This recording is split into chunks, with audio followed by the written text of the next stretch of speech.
Minha gente, hoje um pouco mais cedo aconteceu uma coisa inédita no Dia do Amigo Treloso.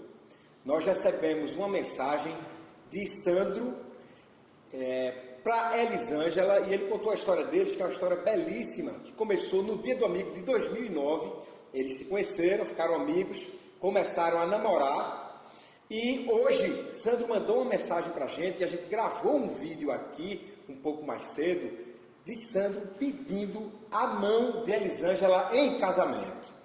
Realmente isso foi um momento incrível para a gente aqui, e para nossa surpresa nós já obtivemos a resposta. Elisângela já respondeu.